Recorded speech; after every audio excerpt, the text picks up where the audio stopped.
okay. So you're going to help with that, selling of those? Well, good evening, everybody. It is 3 minutes after 6, and I didn't realize it. So let's have our opening. Does anybody want to volunteer to do the blessing, the invocation this evening? Then it shall be I. Want to stand on up? And then we'll have the flag salute shortly after.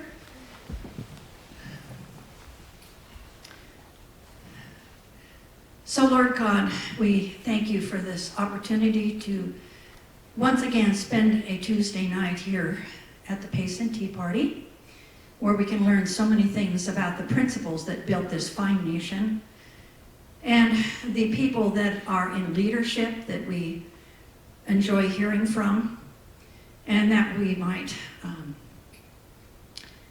become aware of things that we can do to help restore the principles that made our nation great.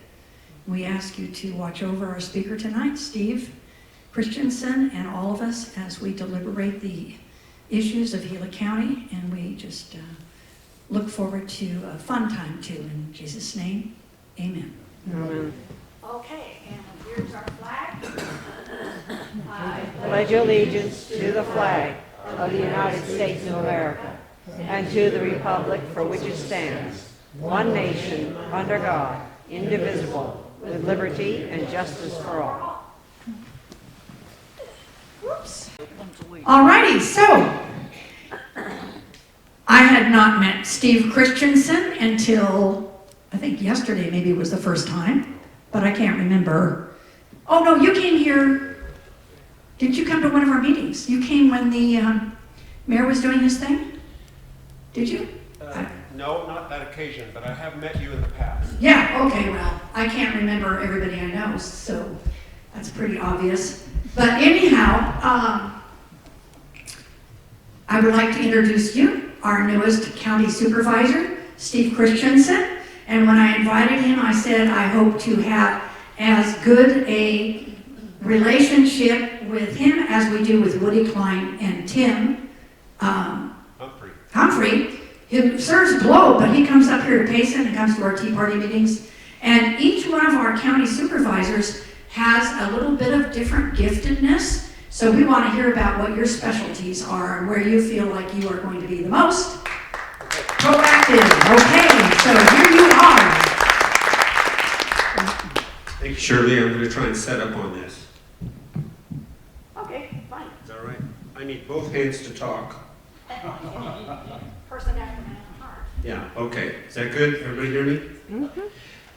Yes, Shirley, we met a long time ago on different occasions, and to this day, I think you have the most energy of anyone I know. And so I appreciate your energy toward being politically active. So I want to introduce my wife, Karen, right here. We've been married 38 years, all in a row. And our son-in-law, Ian Burkhart, who has attended your meetings. I also wanted to offer to anyone that wanted a card, my card, which is information about how to contact me, phone and email, such as that. So, okay, that's the boring stuff. So, let's talk about who I am, okay? So some of you don't know who I am and all of that. So I'm a Republican, and I'm proud of that. And I was born a Republican. My parents were Republican. My grandfather was a Republican. My grandfather died in 1976, and he's been voting Democrat ever since. And I hate that. So anyway, I grew up in Douglas, Arizona. That's down on the Mexican border. Okay, Karen grew up in the same town. That's how we met. So we met and married, and we were in Flagstaff for a while as she was finishing her school. Then we came here, and then we were here for 2 years. We got pregnant with our first child, our daughter, who's now married to this fine young man. and they have 2 beautiful children. We moved to the valley because Payson had no economy then. You think it has none now. It had no economy then. And so we lived in Phoenix for about 4 years. Had another child, a son, and he's in Texas now, married, and has 2 children.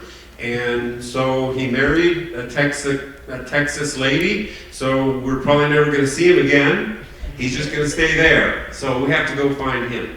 Anyway, after 4 years of Phoenix, we came back. We've been back here in Payson for 32 years now. So, and I got to tell you, the reason we came back was because my father was elected county supervisor, District 1, 32 years ago. Oh. And they had a small business they called Tono Silkscreen, and we bought that from them. And it made no money at first, but we were very ambitious, and so we worked that business for 20 years. We sold t-shirts, hats, we added embroidery, we got to know everyone, we knew how to conduct business, we knew what worked, what didn't work, and we had to make adjustments. As you know, Barb, we've known Barb forever. When you're in business in a little town like this, if you're not adaptable and flexible, you're never going to make it. You just won't. So, in between all of that, I also did woodworking. I would install cabinets. I would do anything for money, literally. And so we did that. We did that for 20 years, then had a gentleman come into the shop and say, I've been interested in doing this kind of a business. Would you be interested in selling? I said yes so fast, and we worked out a deal, and so we sold it. Now, we didn't sell it for enough to retire. We didn't sell it for enough to just, whatever. So I have to keep working. So I went full-time into woodworking at that point. So became a custom woodworker and have built that up over the last 10 years or so. And I've done fairly well with that. I'm a one-man shop, and I work a lot in Chaparral Pines, the Rim Club, and all of that. So working generally with a higher-end clientele that wants something specific that I can provide for them. And I really enjoy that. But now at 62 years old, I'm thinking, what's my end game? What's the thing that I'm going to say is the time where I have to cut back on lifting all this or doing something like that? And so, I don't know. I've never necessarily been interested in going into politics or being holding a political position until recently. I've just thought, no, I don't really want to do that. I don't want to be on the council. I don't want to be the mayor. I don't want to, go into politics. You hear and you see on television all that goes on in the legislature, and I think that's just got to be the most difficult job. So, about a year ago, I started thinking about maybe if Tommy Klein Martin, who I was appointed to replace, by the way, if you don't know that, I was appointed to replace her. She passed away this last December, unexpectedly, after she was reelected. And so the county supervisors then have the duty to appoint a replacement. All right, so I started thinking about it, and I thought, well, maybe I'll approach her. Maybe I'll ask her, are you going to run again? And things like that. And I didn't do that, but it was in my mind. And so Hallie Jackman was running as a Republican. And so I said, well, I'm not going to get in the middle of that. If she wants to run, then that's fine. She can run, and we'll see what comes out. Well, she didn't win the election. Tommy won the election again. And then she passed away in January.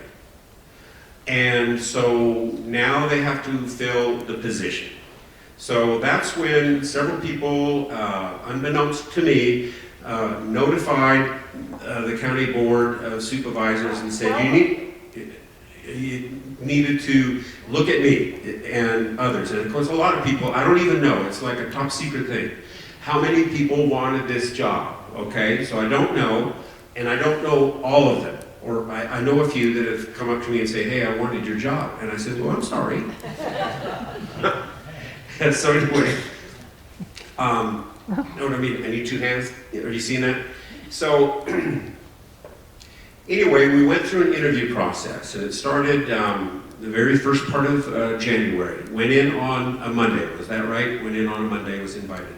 So I had an interview with Woody, and Tim was not there, so they were not together. So I had an interview with Woody, the town manager was there was several other people, quite a few, and so we had an interview, and then I left. And he said, well, this is going to take a long time, so don't expect a phone call for a while, whatever. And so the next day they called me again and said, we want you to come in on Wednesday. I said, okay. I came in on Wednesday, and then Tim was there, but in separate rooms. So I met with Woody again, and he started asking me very specific questions about this and that, and what I thought, and how I would vote, and what do you think of this, and this might be coming up, I don't know if I like you yet, kind of thing. And so I don't know if we can work together, so I need to know these things. And so anyway, he did all of that, and then I went and talked with Tim, and the same way. So that was a Wednesday. So by the next Friday, they had an executive session. And they didn't call me on Friday, so I thought, well, that's it. And so then Saturday morning comes around, and they called me and said, we selected you. And honest to goodness, couldn't believe it. It was the greatest thing. I thought, what a joy, what a blessing. Why me? Is God appointing me to this? Is this something that God wants me to work with? Now, I'm a faithful man, and I think God directs my steps, so why me? And so I still don't know why me. However, I'm enjoying the job immensely, and it's working out really great, and I think I'm going to be able to accomplish quite a bit. So that was a Saturday, and by the next Tuesday, I was sworn in. So it was a trial by fire. I had no time to prepare. If I would have been elected to the position, I would have had at least a couple of months to kind of slide in. And so it's been a marvelous experience. The county has a tremendous amount of really great people working there. I really enjoy the quality of people that the county has. It's a very good place. And so I'm learning, I'm continuing to learn. I've received more emails than I've ever thought was possible, and attended lots of meetings, and I'm really starting to get used to what's going on. Okay, so enough about me. What are we working on at the county right now? So right now, we're entering a fire season, so that's high on everybody's mind.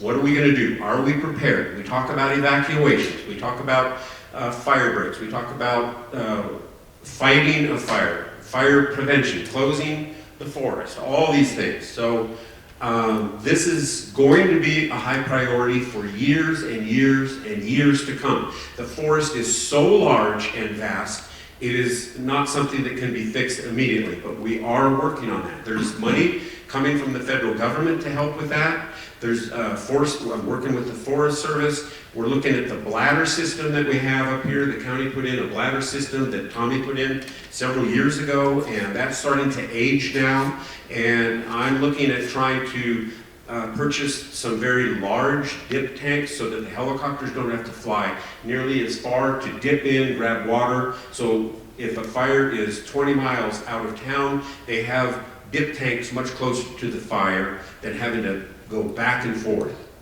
And we can have trucks filling that all the time.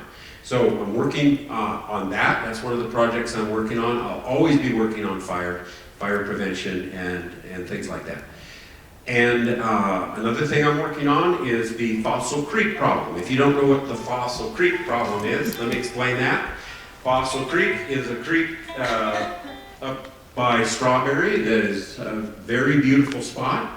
It used to be managed by APS because it was like the very first water power plant in the state. Childs Irving, it was called. Several roads that go into that area have all deteriorated to a point that they're impassable. And we're getting thousands and thousands of people that visit that site every year. So when they get into trouble, they fall down or they break something, they dehydrate. Over the past 5 years, there's been 7 deaths and over 700 extractions. That's a lot, so that's a serious problem, public safety problem. We don't want to close it, we want people to enjoy it. What we want is to solve the access problem for emergency access people. So we're not going to open it to the public to drive in there. We want to be able to get in there rather than take a 6 or 7 hour rescue time and risk the health of the rescuers even. We want to be able to get in and out within an hour or so. And so there's several ways we can do that, but we have to work with the Forest Service. We have to work with the Yavapai Apaches. We have to work with another county. Yavapai County is on the other side of the creek where one of the roads is. And so we have to work with them. And so we had our very first meeting, I should say, we had a meeting where it was my very first meeting. This has been going on for 10 years trying to solve this issue. We had a very, very good meeting. It was a very powerful meeting. We had Paul Gosar's office was present. We had the head of the Tono Forest. We had the local district ranger. We had public service people from the county, and we had Pine Strawberry represented there. I'm sorry? Gary Morris. And Gary Morris, who is the chief player in the whole thing. Did you see his stack? Did he bring a stack? Yeah, he brought me a stack of, yes, he showed me a 2-hour presentation of what they've been working on. I believe the meeting that we just had moves the ball significantly forward. Okay, I really see that this is going to work out. I'm trying to set up an appointment right now with the chairman of the Yavapai tribe, because as you know, as we're working in these forest areas, tribal concerns, religious concerns are important, and the Forest Service and the government are not in the position to say, we don't care what you think, we're going to do what we want. They will not do that. So I really believe, though, that there's a very strong probability that they will cooperate. So I'm excited about it. So that's one thing I'm working on, the Fossil Creek thing. And this morning I had a board meeting, every Tuesday usually, and so we talked about marijuana this morning. And that's the first time I think I've ever been in a meeting talking about marijuana. But as you know, the state passed recreational marijuana. Recreational marijuana, okay. Well, in Payson, we have already a medical marijuana distribution center, okay? And they hold what's called a dual license, okay? There was another dual license in Globe, but they went to Phoenix because they weren't making enough money there. But this is some of the differences between the county. Now, in incorporated areas such as Payson, Star Valley, Globe, they can do what they want with the marijuana. And I understand that Payson and Star Valley has said, we don't want it.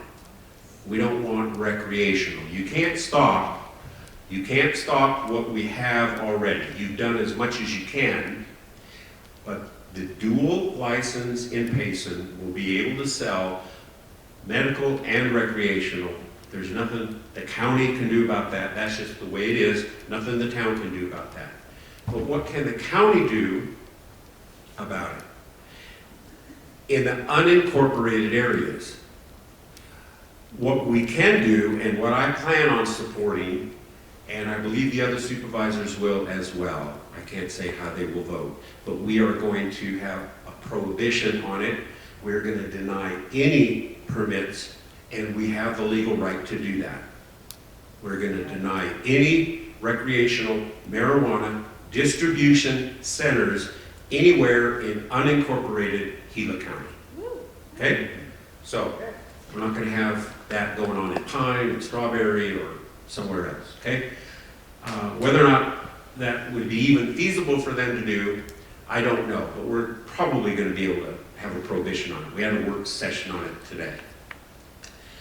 Okay, let's see. What else am I working on? I don't have any notes with me, so I have to do this from memory. And let's see. It seems like there's something else, but I can't really think of it right now. Yes, Jim, you have something? Second Amendment sanctuary. Second Amendment sanctuary. Okay. I would support that. I would support that for the county. Now, I inquired about that. And so the county some time ago, not me, but the previous board member said, well, why would we want to single out the Second Amendment? Why don't we just say we believe in the whole Constitution? which is fine. We do believe in the whole Constitution.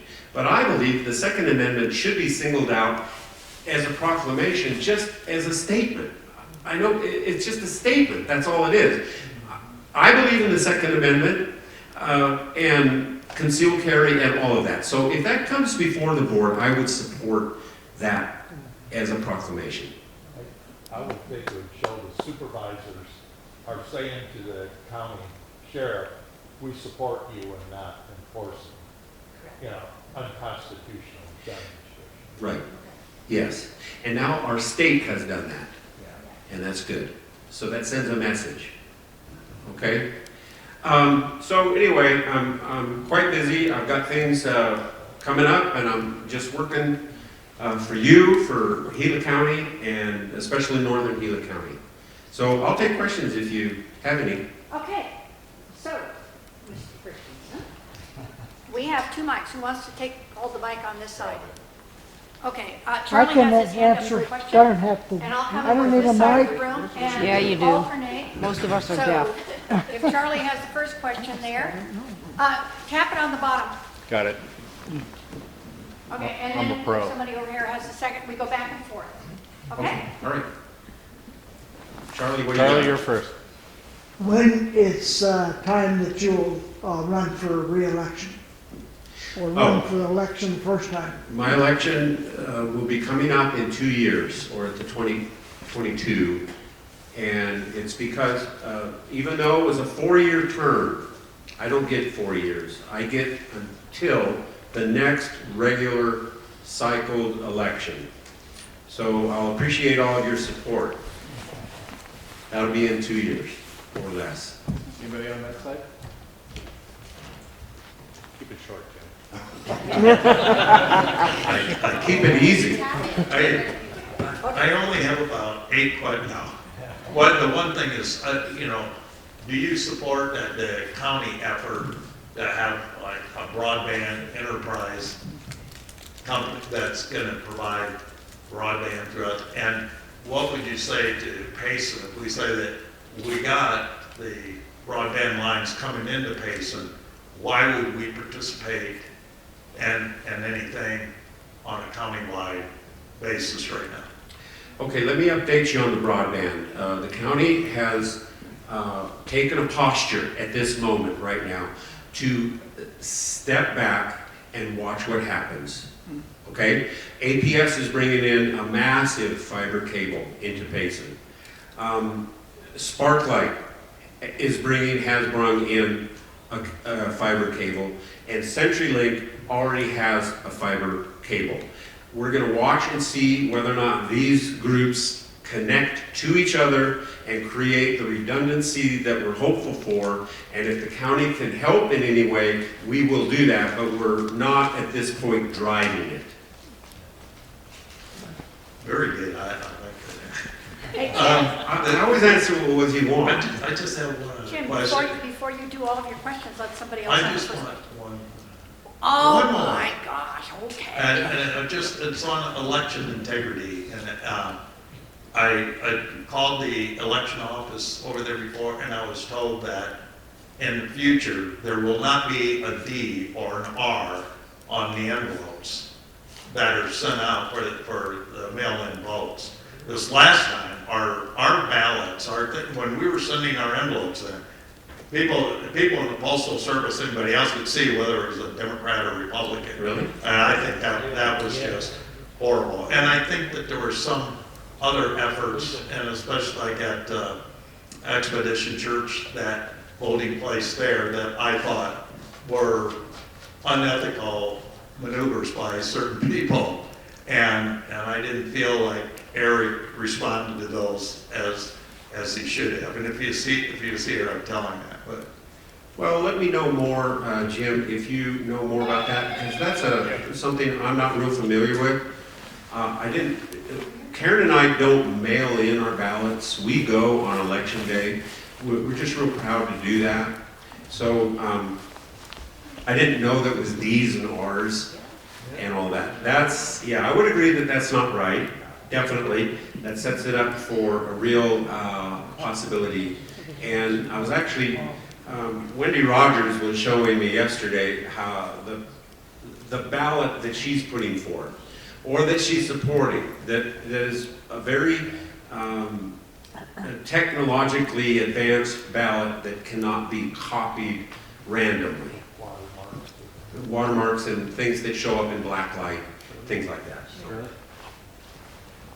Did you just change your mind, Mark? Well, yes, I just want to comment on that. I didn't actually get to see that ballot yesterday, but somebody said that it had your, like, name in the watermark or something.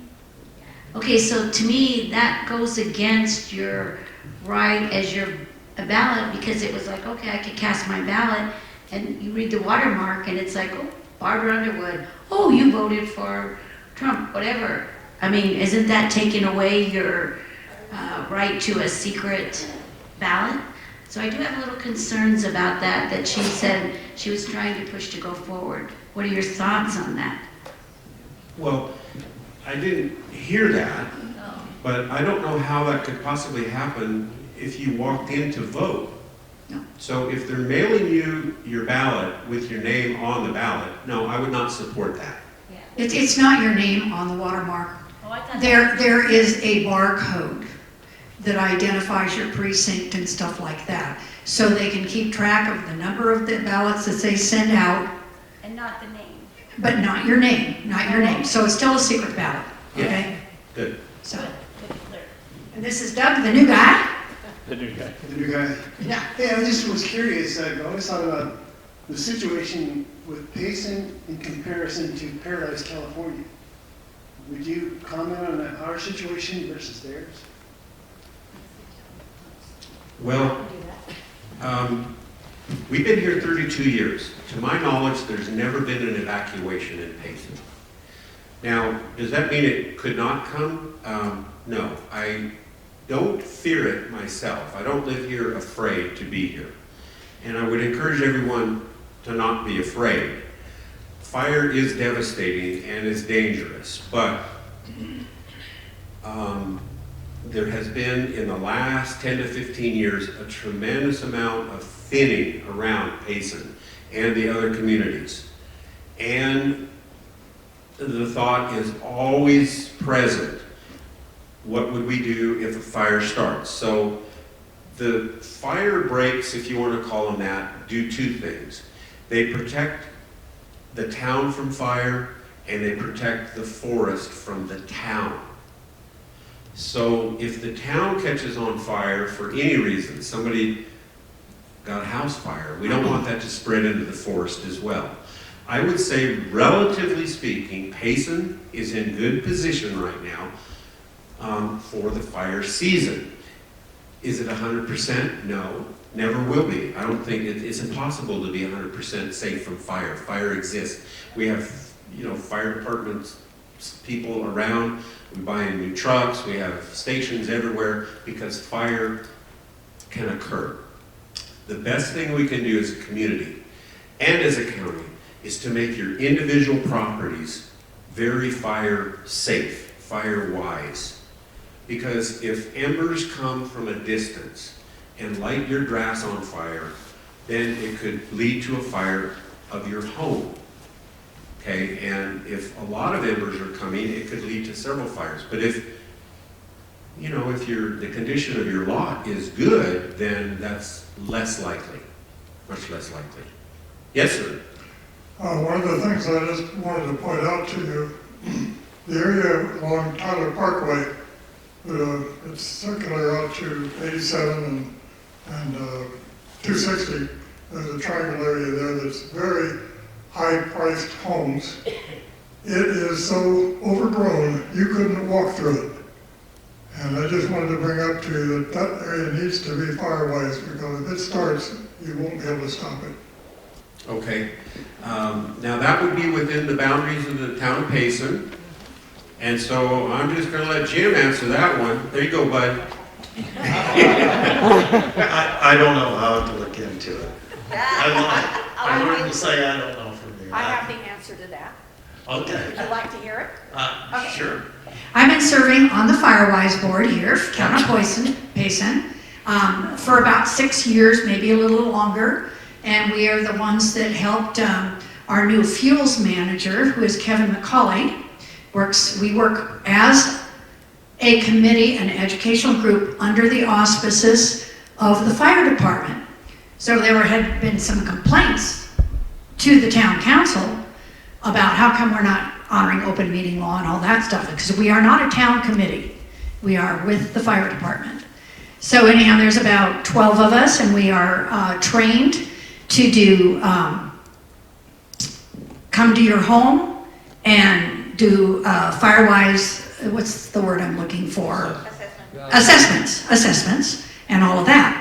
So one of the things that we're working on right now, and we are getting a lot of pushback from, I guess, is we were wondering, because we're an educational group, that's what we do. We educate people on, we did the fire adaptive community ordinance in town last year. So in August, it becomes effective. So in that case, people can complain, or we can cite people and say, if you are unable to do this, well, then we can do it for you, because there are all these overgrown areas.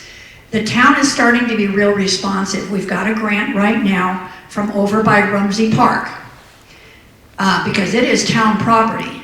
And we're going to do like a nature trail thing that says these are the different kinds of trees, these are the kinds of bushes, this is really flammable, this one isn't. It's like they have over at the college. But we are leaving a clump of natural, which is not natural, by the way, but of vegetation that is totally bad, okay? In bad condition. And then we're going to Firewise the rest of it all the way around. And so that'll be a place where people can come and see what Firewise properties look like. So we can do the assessments for your home. The one thing that we are concerned about is we finally found out that the county emergency management is the one that has the evacuation plan. I went to Chaparral Pines to their Firewise event about 3 weeks ago, and the fire department guy there from the town of Payson said, well, you guys know which is the best way to get out of your community if there's a fire. Well, where do you go? Do you go out Tyler Parkway, or you go down to 260? They have a Firewise plan, an evacuation plan in that community, but our apparently Payson Fire Department guy that was talking didn't know about it, because he says, do what you think you ought to do. And that's not right. They have a plan. So lately we have heard from the town council. We watched that, Mr. Staub, on Tuesday night for the work study. And he said, we don't want the people to know what the evacuation plan is, because we don't want them going in a direction that we don't want them to go if they think the evacuation plan comes this way. So every community, just so you know, has more than one evacuation plan depending on where the fire is coming from. And we have Everbridge. How many of you are signed up for Everbridge, which is the county? You are not enough people. You all need to be on it, because if there is a fire coming into town, that will tell you which route you are going to go out of town. So anyhow, we're going to get privy to the emergency management's going to get with us, and we will let people know there's going to be a couple of routes that you may take for your neighborhood. Here's the staging area, and then you wait for direction of which direction to go, because we're going to have all kinds of emergency services from Pine Strawberry coming down, from the valley coming up, from wherever. And so we're going to need to make sure everybody goes where they need to go, so that they are not disrupting all of the equipment coming in, and it's not a free-for-all. So we're going to be doing all that kind of stuff. So you asked about the property. Okay, the property over here off of Tyler Parkway, Don. Okay, so Kevin McCauley has access to a drone, and we have identified all of these spots that are really, really overgrown. Now, most of them are on private property, and that over there off of Tyler Parkway is all private property. It's not town property. So we are going to be able to notify those people because the ordinance will be in effect in August.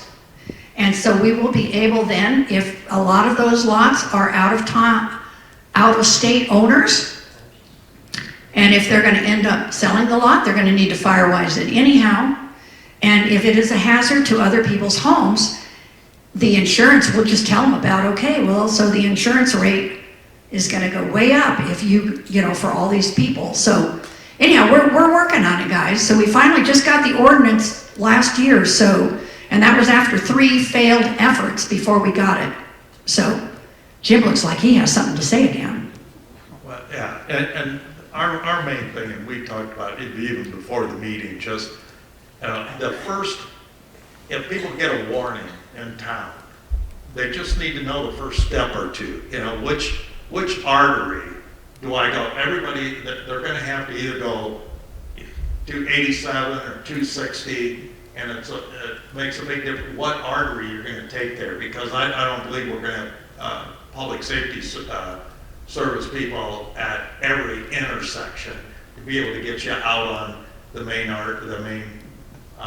evacuation routes of 87 and 260. So, you know, if you just had the idea, okay, where I live, I'm going to take Houston Mesa to 87. And if everybody in my neighborhood, they knew that, and they weren't going out, Roundup and all the other, you know, you would just have mass confusion trying to get on the main highway. So That's why we're talking about having staging areas where groups of people will be released and not everybody is, you know, and in fire season, you should have your gas tank full. And you should have your ready, set, go packet ready to go. So these are the kinds of things that we're going to be educating people on. And if you can't get out of town or there's some other problem, then where do you go? You know, maybe Green Valley Park would be an ideal spot. Maybe the Payson Christian School or some place where you could stage, and you know there's not you got a big open area that, you know, you could probably survive a fire going through town. But yeah, I guess that's all. I have a different question now. Okay. Well, first of all, God forbid that happens, that we have to evacuate the entire town. You know, usually it's just section by sections, you know, like Star Valley or, you know, something in nature like that. And I trust we would be able to do it, and it could be chaotic, but I don't know how we would ever be so skilled at not having some chaos in an evacuation. Yeah, and to know for different neighborhoods to know who's not ambulatory, that, you know, we need to check out. We got a few people that are going to check on this household to make sure that they're able to get out. Yeah, usual evacuations occur days before they predict the fire to be at that location. So the only time it would ever be really serious is if the fire started right on the edge of town and was moving through. So that, you know, you can plan, but you can't necessarily have an answer for all of that. Yeah. What I was, at our last council meeting, I was hoping maybe to get the town to open the meeting up to the public. Right. And, you know, they were talking about CDC guidelines. The county, does the county supervisors meeting, they're closed yet? And if they are, I would encourage that they open up to the public with all the, you know, vaccinations that's going on, people that have had it, gotten over, so they have immunity. I think there's people out there that know what their risks are, can assess their own private risk, personal risk about going to you know, a public meeting like that, where we don't have to say, no, you can't come. I just would hope that the supervisors would open up their meetings to the public. And I would too. So I support that. There's been no chatter about it that I'm aware of. Usually the county manager is the one that starts working on those things. They've lifted a lot of the mask mandates in the offices. Do what you feel comfortable with. As far as opening the meeting to the public in a physical way, I don't know when that's going to happen. The meetings are available to the public via the office in Payson. You can come to our office and be on a video chat thing, and also over YouTube you can solicit questions directly that way. And you know, I've been there for now 3.5 months, and there's never been one case of the public wanting to make a public comment in any way at all, and I kind of think that's unusual. But Jim, I can't answer when that's going to happen. I hope it's soon. And also, another thing about the Firewise, I would support home inspections, including a Firewise assessment. That's what we do. Yeah, so that's what you're doing. That's what we're doing. So, but what I mean is, you hire someone, you're going to buy a house. You hire someone to inspect that house. They inspect the plumbing and the roof and the whole thing. That it would include a Firewise assessment. Okay, well, we can talk about that in our committee meeting. Yeah. Well, I was going to tell you that Alan McKay, who is the chairman, is a retired firefighter for San Bernardino County, and they had an evacuation plan. They evacuated the whole Lake Arrowhead community in 8 hours and perfectly got everybody out of there. The old fire. And then it went and burned down all the houses. oh my, But they got everybody out. yeah, okay. So, and we're working on identifying in every community where the people that are the wheelchair bound and all that kind of stuff, so we know. I'll take questions all night if you want. So. This gentleman here has a Yes, sir. question. Hey, what's your name? Bill. Hey, there's Bill. Well, it's not a question actually. I also know Alan, and he told me, in which I followed his instructions, that pine sap has to have a very high temperature before it will flame. So the key to it is to, if you have pine trees, which most people do, trim those trees up high. So that if you get a ground fire, that ground fire is not going to set off the tree and cause a major catastrophe. Right. I live in Star Valley, and there's been a couple of things where I live that I've not complained about, but just advised about. You know, that if somebody threw a match or a cigarette in this particular area, we're going to have a real serious problem. Yeah. So they cleaned it up. But the main point I was trying to make is that Firewising, if you get your trees trimmed up high enough, I have 3 behind my house, and I trim them up to roof height, so that there's at least 8 feet high, and so that there's no fuel to heat up that sap and cause it to flame. Very good recommendation. And also water your trees. This is a year where the bark beetles might find their way into your trees pretty easily. Okay, If they're there's a well question. watered. Doug has a question again. Yeah, I wanted to say, I didn't mean to scare anybody with that comment about the fire in Paradise, because I think Payson is really good shape. I think Paradise has terrible road system. But the question I have really is, I noticed the blue bags out on the highways picking up trash outside of town, and I would volunteer if there was some sort of a program in town to go around and pick up some of the trash, because, gee, I love Payson. I just want to see the trash cleaned up. Yeah, we have a group that does that from Sawmill Theaters to Ace Hardware. That's our, and they're gonna have a pickup, May 15th. when's, is it? May 15th? May 15th. So we'll get you on the list and you can, on the volunteer list, and you can help do that, so. Yeah, thanks for helping out with that. Yeah. Here's a question. This is Hi, I'm Al. Al. What I do, just after the weekends, Mondays and Tuesdays, usually I go on my ATV, clean up the trash that the people that come up here and leave granite dells and whispering pines. I just go out with my ATV and clean it up. I mean, it doesn't seem like anybody else is doing it. I don't know, maybe we need a group to do that sort of thing on the weekends. or, you know, the week after the weekends when everybody from the valley comes up here and they leave. Yeah. They even bag their stuff up and then just leave it. Yeah. It's amazing. Yeah, it is amazing. Anybody else on this side? I have another comment. Oh, then there's a tough. So the biggest problem in Payson is where to take all of the ladder fuels, the oak and all of the other shrubs that are the ladder fuels. You need six feet between the top of a bush and the bottom most limb of your pine trees or whatever trees you have. But we were able to spend $20,000, the town council did, to have a brush pickup, because after the snow we had so many broken branches. And how many tons was it? And they had the chipper machine come in and chip it all and haul it off to burn as fuel up there at the Choya, no, not the Choya, the power plant, Novo Power up there in Sholo. So they were able to get rid of that.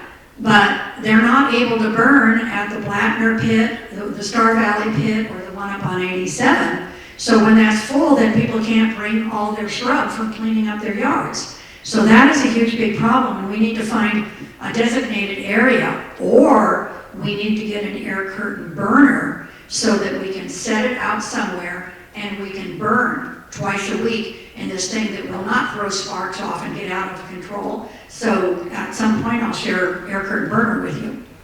Okay. Because that's the biggest problem. Yeah. Is people can cut down all their branches, but there's no place to take them sometimes of the year. When they need Sometimes to. of the year, yes. The Blattner pit out here and the one up in Pine, they're two separate entities, of course, are doing a great work too. Okay, well, how about telling us the progress on our big courthouse? Oh, right. Yeah, we're building a courthouse. And what will it entail? 11,000 square feet. This is probably the most significant thing that Gila County has done for the North ever. Yes. So Yes. it's a very important building, both symbolically and for northern Gila County. So for many decades, the North has thought that they were the unaccepted stepchild and that the county seat should be moved to Payson. These are things that have been talked about for, like I said, decades. Now, we are not going to move the county seat. That would cost so much money, it would be unobtainable, and there's no reason to. If you need a representative in District 1, I am that. I represent you on the Gila County Board, okay? So I am your representative. Now, this building is going to cost $5.5 million. It's a huge investment. It's going to give us the ability to have jury trials here, not only in Globe. And it's also going to be a very significant presence, almost as if it's another county seat. And so that's very important. And so I'm very happy that that's occurring. I had nothing to do with that. It was the previous Tommy and the other two that decided on that. They stretched out and said, we need to do this. And I'm very happy that they did. They're going to start putting up walls this week, I think. They just finished the concrete pour. So we're going to see the building starting to go up. And so I'm excited about that. They say by the end of the year it'll be done. Oh. Yeah. Yes, sir. So, if we get jury duty notice, We would always report to Payson if we're up here in this area. I mean, you imagine people in Pine and Strawberry getting a notice to appear for jury duty, and they have to drive to Globe. Yeah. That's still a possibility. So it was explained to me like this, depending on whether they need to have a change of venue, okay? That's where if a case, like say there's a case in Payson, and the person being charged or is going to be on trial is very well known, or the situation is very well known, then they would likely pull jurors from Globe and vice versa. So in that instance, you would still have the possibility of going to Globe, because the county is so separated that way. We don't really know what goes on in Globe, and Globe doesn't really hear about what goes on up here. So if there's a trial that's significant enough to where they feel they need to have jurors from another location, they'll still do that. But in general, it'll be here. Yeah. And did you have something, sir? No? I'm sorry. I thought. And are there going to be community rooms there also? Yeah, the room that is going to be used for the jury trial is going to be adaptable usage. So it's not going to be only for jury trials. It's going to be for community meeting place. It's going to be for events. It's going to be for a board of supervisors meeting if we need to have it up here. And so it's going to be a flexible room. Flexible. I also am very proud of what the county has done with our COVID vaccine response. The Gila County, this tiny little Gila County in way far away Arizona,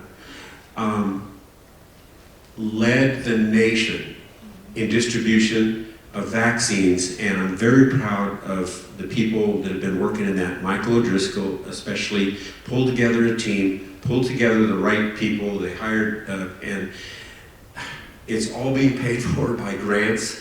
We're going to actually profit from this, probably $500,000, because of the fact that the government has sent grants that pays part of our wages in the county. So it's a win-win-win for everyone, and we caught national attention, and I'm very proud of that. We're at over 60, we're at 65% or so of the county is vaccinated with one or more shots, and over 65 age group is in the 80% range. People are at a point now where it's slowing down. We're giving our vaccines back to the state. We're not allocating as much because we can't, there's just not enough people saying we want the vaccines anymore. So we're reaching a point of what I would call equalization. People that are either just not going to do it or don't want to do it, and that's where we're at. Yes, sir. Yes. Well, you mentioned you're going to get $500,000. That's coming from the federal government, but that's taxpayer money, correct? It's a savings of wages. So what happens is then we don't have to pay those wages. So there's several staff members that are being siphoned from this grant. Okay? Yeah, but where does the grant comes from the government, right? The grant comes from the federal government, yes. So that's taxpayer money? It's, yes, it's federal taxpayer money, yes, sir. Okay, but we get it. We get it in Gila County. Yeah, but when you say we get it, I look at you as, you're the government. You're getting it. State. You're the state. Yes, so so what do you, so you're paying people off because they were in service for you all? I'm sorry, I don't understand what you mean there. Well, you're paying salaries. That's usually paid by the state, or the county itself gets money from the state and the federal, different revenues. But what he's talking about, for their particular budget, they're saving $500,000 because they're getting their money from grants for the COVID. Well, that's a manipulation of funds. No, not necessarily, because it's new money. It's our money that pays. But it's the new state and money for the federal. county. So, Yeah. I mean, and there's other counties, other states getting these grants, we're paying for them. Well, that we are. For our Well, federal that's kind of where I'm leading to, and I'm just kind of wondering who makes a decision where that extra money is going to? How, is it going to stay in Globe, or are you going to share with Payson? Is Star Valley going to get some of that, or? part of the budget for the county.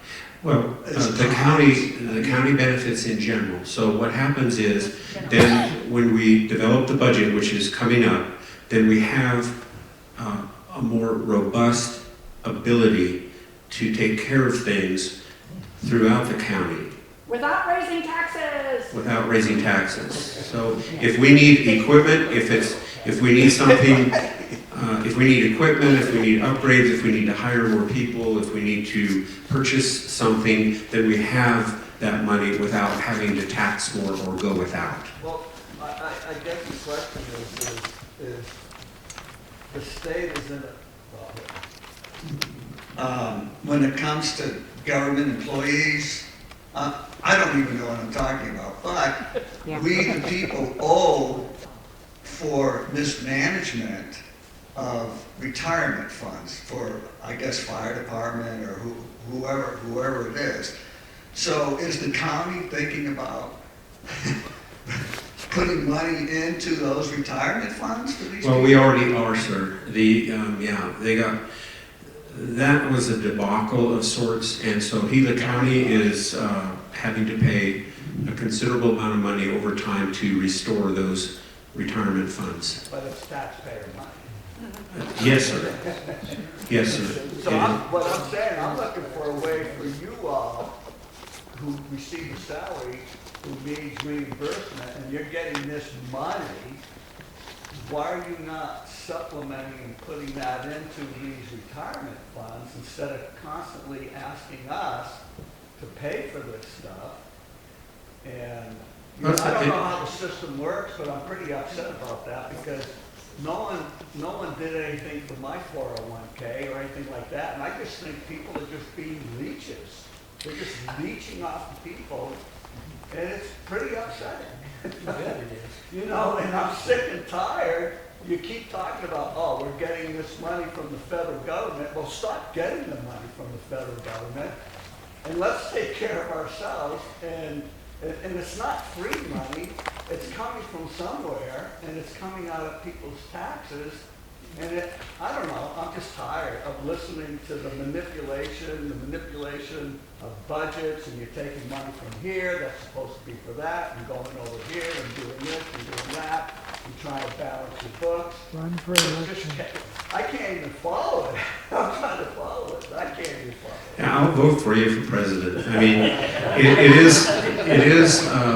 it is a very complex system. So the federal government taxes everyone in the United States. And right now we're seeing huge amounts of money being proposed for infrastructure and stuff, okay? Now, if they pass those bills, then that means there's going to be grants available to the states and the counties, okay? Well, that brings up another subject. If you're getting the money for infrastructure, which we know there's a large percentage of it that is not for infrastructure, right. How are we going to be guaranteed that you're actually going to use it for legitimate infrastructure and not pose other stuff? I got it. Okay. You got it. Who are you? What do you want? This is, let Rebecca have it. Your turn. Well, we have to, sir, is the short answer. We have to. Okay. So. Okay, what people don't understand is that budgets for the state, the county, or the federal, what they are is they're authorizations to spend. So what we do, what happens on retirement, what happens is you come up with a list of things that you're going to spend the money on, and it gets approved, but you have to make sure that you've got revenue coming in to cover it. With the federal money, we want to grab as many of those grants as we can, because then it'll pay for what we want to spend, and we can keep our local taxes lower and our state taxes lower. So we'll grab the federal money. If we don't take them, they're going to give them to another state. So that's why, yeah, take the money. That's the truth of it. Take the money. Reimbursing ourselves. And that's exactly what you do. That's what exactly we're able what to we do, do. though, with the grants, Exactly. what we're able to do is things that the county can't do or could never do. And so we're building a $25 million bridge across Tano. Right. We can't afford that. But we have to pay a match. A lot of people don't realize we pay a match. It's a percentage match. The match on that $25 million bridge down there is $3 million. That means Gila County has to come up with $3 million. That's kind of hard to do, but we're going to do it. And then we're going to have a bridge that's worth $28 million. I think what Charlie's getting at is that we should be against all those grants and giving out money from the federal government, and they lower their tax rates, and we keep the money home. Right. If we were building that bridge in town of Payson. It wouldn't cost $25 million. Yeah. You know, and so you got this whole bureaucracy that's taken off, I don't know how Sure. many million, Well, what- just to get this 25 million back There's a here. lot of waste. And we need to keep the money at home. Thank I- you. I- That's what I'm trying to I don't say. disagree with what you're saying in the premise. I'm a conservative person, but I am saying there's a reality to what we can. Gila County taxation base is about 3.5% land base. So we don't have a lot of ability to tax, and we don't want to raise taxes. So our income is limited, and so if the federal government says, hey, can I help you out? Can you need a road paved that you can't afford, that's an evacuation route? Do you have an infrastructure? Do you need a pipeline? Would have been great if this pipeline up here would have been paid for by some grants. Because if you can afford it, let's help you out. We have a grant for that. It's already budgeted.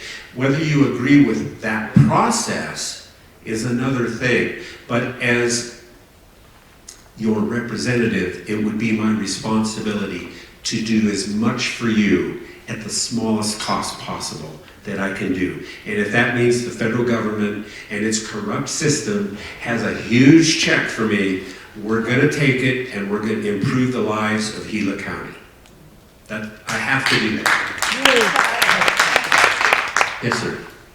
I am very concerned that we are willing to take money any way we can get it. We know that we've been getting money from China and from printing money. And these two things are going to really vary us. China is buying up America with the money we have been spending there on cheap products made by slave labor. Yes. And they are printing money all the time, so that the price of everything is going up. So Yes. anytime we can do something that does not spend the money, but we can do it, he said that we could do the bridge cheaper, then darn well better do it cheaper. I appreciate the comments and I love your bow tie. I agree with all of that. I'm just saying, like this young lady said here, that the money's available to us. If we don't take it, then we don't take it. It's an idealistic position that won't benefit the county, and so. I think we've gotten away from idealism. I think we've gotten away from the dream, from whatever it is that we're supposed to be. I mean, I promote Amendment 10, nullification. And I'm just wondering where the county supervisors are on nullifying these unconstitutional stuff that's going on. Are you going to protect your county from these unconstitutional laws that are happening? I don't even know what question to ask you and what your authority is, because I haven't done much research on you, but I remember when you were running and talking about the woodwork and all that. But my concern is all these unconstitutional executive orders that are coming out of the federal government. Yeah. What are you all going to do to nullify that stuff and prevent that stuff from coming here to Gila County? There needs to be a massive education process on nullification, and I'm not seeing it. I am just not seeing it. I'm seeing give me, and that makes us dependent upon the federal government instead of becoming independent. I mean, there's a term that you can be interdependent, but I don't know how much interdependency we really want to do with the federal government. And it really concerns me. I'm really devastated right now. And I'm from the 60s and 70s, and I was a rebellious guy. I grew up in Cambridge, Massachusetts, of all places. So I am from the heartbeat of liberalism to the max, and corruption, by the way. And I remember Five Symington and all those guys. And it's just, I don't even know what to say anymore. I'm going to be quiet. You know, I don't think county supervisors have that. No. We individually, as culture of the populace, we need to be influencing that. We can't look at local representatives. Jump out saying you got to fight against that. We can't unless. I will say that the county is not really political in the sense that the legislatures are. Okay, it's not political. We don't have a party system in the county. We don't have committees led by chairmen that are either Democrat or Republican with a majority here and a majority there. It's not that way. In fact, we really have a pretty good situation right now on the board. All three of us are Republicans. All three of us have a conservative bend. All three of us have the same sort of goals. We're all three different. We all represent a vast difference within the counties, or within the county districts. So I bring to District 1 my support down there in a conservative way. I pledge to not raise taxes, but I can't promise that forever, because I mean there's a reality of the way things are spent. There's any money that we can receive with a low match is beneficial to a small county like this. Okay, so the federal government, I completely agree with you, is a disaster. The China that you're talking about, I completely agree with you. It scares me as well. So I don't like to see what's going on in our nation, but those are things I don't personally deal with as a county supervisor. Okay? Rebecca? Rebecca, by the way, used to be a financial officer for a government. Yes. But this question is. Do you have any money? Good pension. This might be a stupid question. I don't know if it's even relevant. But I heard that the illegal aliens or undocumented migrants were coming up. You can use illegal aliens. Yeah, well, that's what they are. But coming up from and being put up in hotels in Phoenix area. Now, in Gila County, are we taking in any of these? Are they busing them over here at all? Do we have to worry about an influx coming up into our county? I'm unaware of any, and I don't see that happening, but I'm not received any report of that happening. But if you guys, the board of supervisors would have to know. Not necessarily. The federal government does what they want. Oh, well. Tom Morrissey assured us that he is not, he has talked to Doug Ducey and said, we are not going to take in any illegals in the town of Payson. So, Who said that?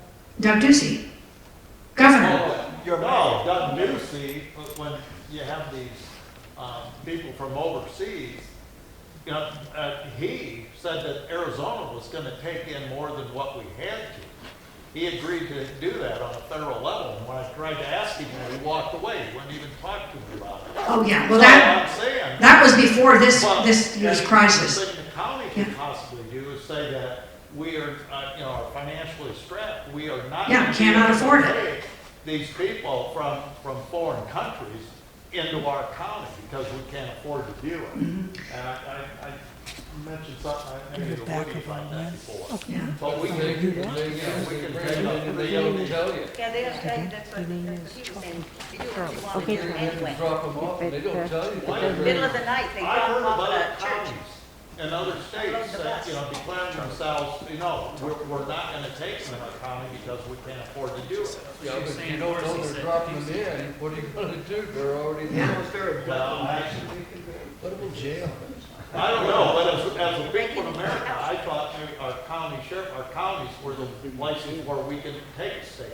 And if we can't do it here, on these circumstances, then we're done. And, you know, there has to be something, but I've heard of other counties doing that, taking a preemptive stand and say that we will not take any foreign refugees into our county.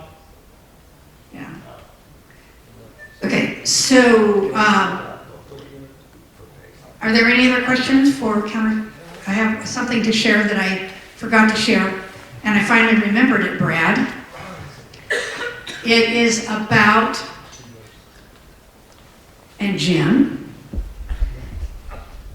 I'm trying to remember the word. Jim, help me with the word. What was that? What's it called? The neurons. Memory neuron. Memory neurons. Mirror. Mirror neurons. Okay. Do you know what mirror neurons are? Okay. So anyway, we had this discussion last night at our board meeting. It was really fun. Anyhow, there was an article, both Jim and I got it in our emails and read it. Very, very interesting study. So in the past 200 years of our American heritage, people, little children, mirrored or imitated what their parents were doing. And everybody was working hard, everybody was successful, everybody was fiscally responsible for themselves, and all of this stuff. And kids were growing up expecting to go to college, and they were expecting, because their parents were mirroring those expectations. So this guy in the 1960s decided he was going to do a study. So they had this little baby boy, and they decided they were going to bring a baby chimp in to the household and see if this little chimpanzee would imitate or mirror and grow up to be like a little boy. And after, 9 months, they decided this isn't going anywhere, because the little boy was reaching down to the level of the chimpanzee. So they showed pictures of people in bathing suits from the 1960s. Nobody had orange hair, nobody had tattoos, everybody was cordial to each other, nobody was in bar fights, whatever, all that stuff. Everybody was reasonable and stuff.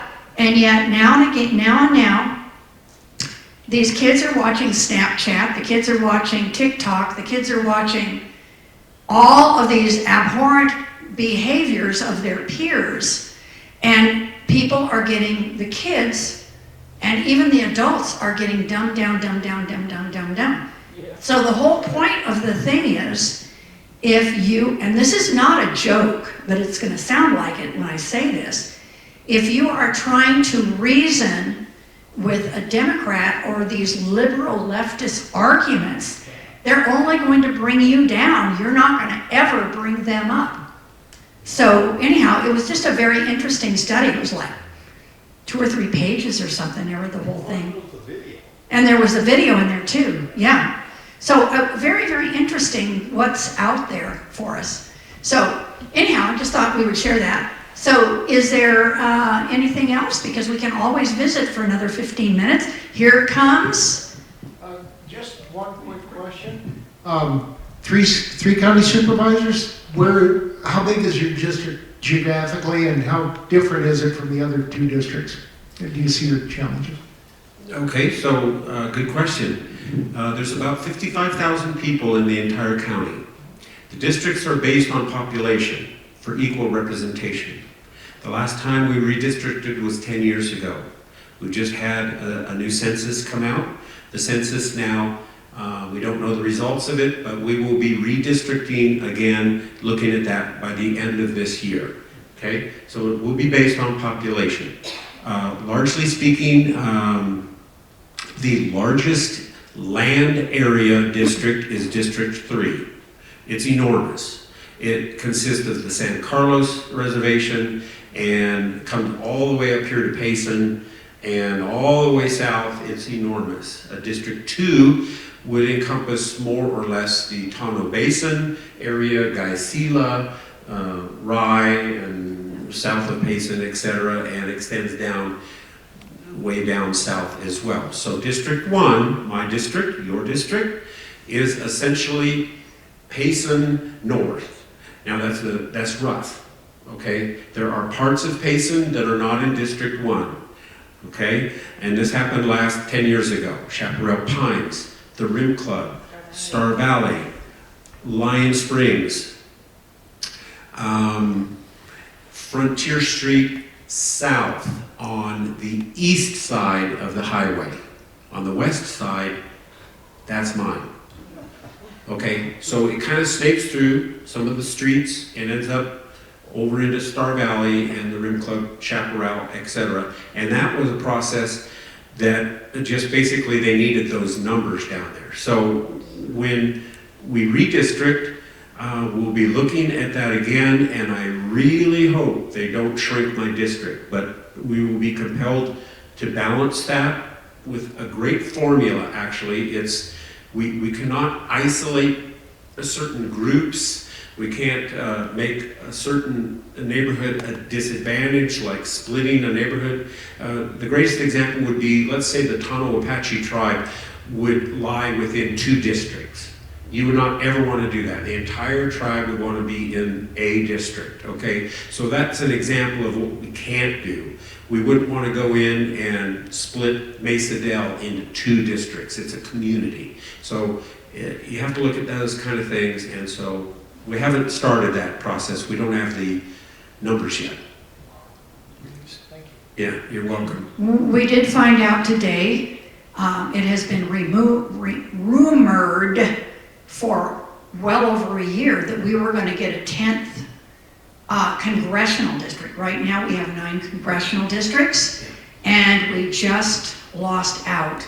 So California and New York, and everybody's fleeing from some of these. They've lost congressional districts, so there's 7 states that lost congressional districts, and there's 7 that gained congressional districts, but we are not one of them. So we will stay with our 9 congressional districts. Oh, I hadn't heard that. And that was just last night. So, and I watched the IRC meeting this morning. Independent Redistricting Commission, they're still just hiring staff, getting their attorneys lined up and all of that. Ordinarily, and I worked, Tommy was going to have me on the county district again, because I did it in 2011. So I don't know whether you know. If you're willing, we would probably welcome Because it. I went all over and we carried maps and all You're this going to stuff. do it internally. Mac Feeser. So and I it's, did all the maps. We can hire someone to do that for us for about $400,000. Mac Feeser will do it for free. He did We it can do it ourselves. in 2011. We're going to do it ourselves, and so we're saving the taxpayers that. So. Yeah. So today they were going to vote on a mapping company, and it was Obama, Biden targeting all of the voters, that they were going to go get all of these voters and all that stuff. And so there was a huge uproar. So everybody was supposed to write in and say, no, don't hire Haystack is the name of the group. So hopefully, and then I had to go to lunch, so I didn't hear. You didn't hear either, did you? We haven't heard yet who they hired. Maybe they didn't hire anybody yet because there was such an uproar. But yeah, Jim. It's a state dictated that a county, at a minimum, has to have 3 supervisors. Yes. And, but the thing is that, to me, is a real impediment to good government, is that none of the supervisors can talk to any other supervisor. And I think that so long, and I'm not trying to dilute your salary, but I would think they would want 5 supervisors in every county, so that at least, these 2 and these may be able to get together and just do some brainstorming, do something, maybe talk about some of the officials that you have, that are unelected officials. It's ridiculous to me that none of you can talk to the other without it being at a supervisor's meeting. I think every county needs at least 5. That's true. That's been going on for the 15 years I've been here. They've been looking at. We don't have enough population. Someone needs to push it. Well, that is state controlled. My salary is state controlled, and so most of the counties have 3 supervisors, and a few have 5. There's none that have more than that. Okay, so the entire state of Maricopa is run by 5. And so there's 61 supervisors in the state. Now, it is true, you're speaking of the open meeting laws. Okay, so anytime there's a county with 3 supervisors, any 2 together is a quorum. Okay, so We actually had a work study on that this morning to refresh our memories. It's a very complex ruling and law, and there's really the spirit of the law and there's the letter of the law. So the spirit of the law is that we would not have backdoor deals. We would not get together and plan on voting a certain way before a vote occurs in order to manipulate something. Okay, that's the spirit of it. And the letter of it, though, requires us to virtually not even have conversations, which are allowable but are discouraged. It's the perception. And so the letter of the law prevents us from going anywhere together without it being posted as a quorum being present. Okay? It also prevents us from gathering singularly with each other without someone else there to witness the discussion. Okay? So that's important. Even though it's legal we do that, we can't discuss business, but people will go, what are they talking about over there? And so we have to really watch what we're doing so that we don't violate that. But you should be able to have two people, someone else that you can talk business with. We can do that at our meetings. Yeah, the staff may be some of the people that you want to discuss. That's why you're having an executive session. Well, Jim, I know.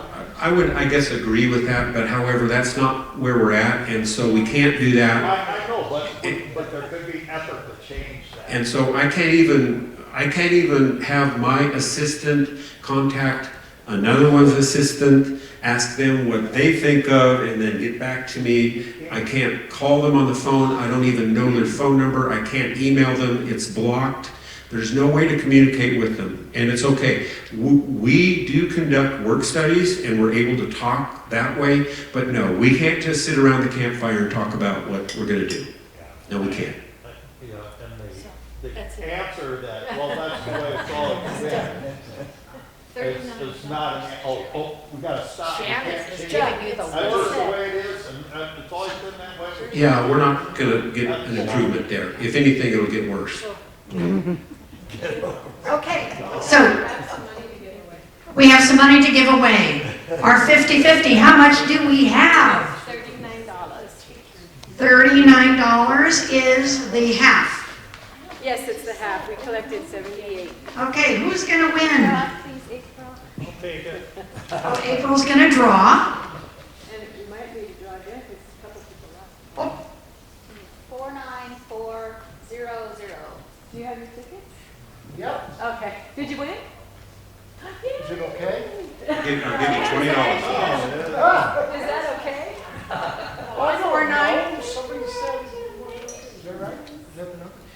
Well, Shirley, I don't know if you need me up here anymore. I do appreciate. No, I want to thank you very much for Yes. coming. I appreciate all of the questions and your answers and all that stuff. And he has his business cards here, so you all want to take a business card, and we'll take them back at the back. Do you want to go back to the back, and then they can Sure. talk to you as, And then as you also, walk they out? can just go to gilacounty.com and find me there. Yeah. And so we're very accessible. Okay, so these are very exciting times, and so we'll be out of here by 8 o'clock or even a little earlier. We're finishing up about 6 minutes early.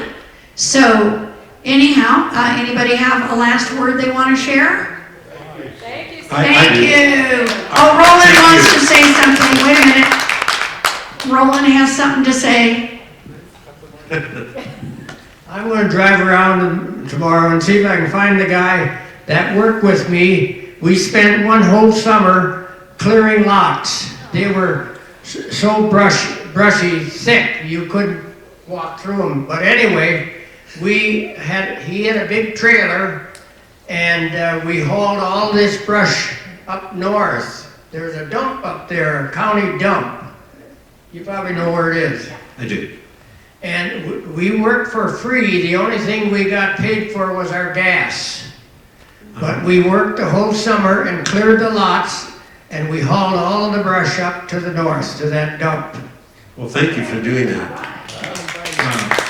All right, so, and we are hiring a fuels crew to work on the town property. And they're be hot shots, so that when there was a really big fire, they'd have to go do that. They're gonna be firemen, basically, qualified. Yeah.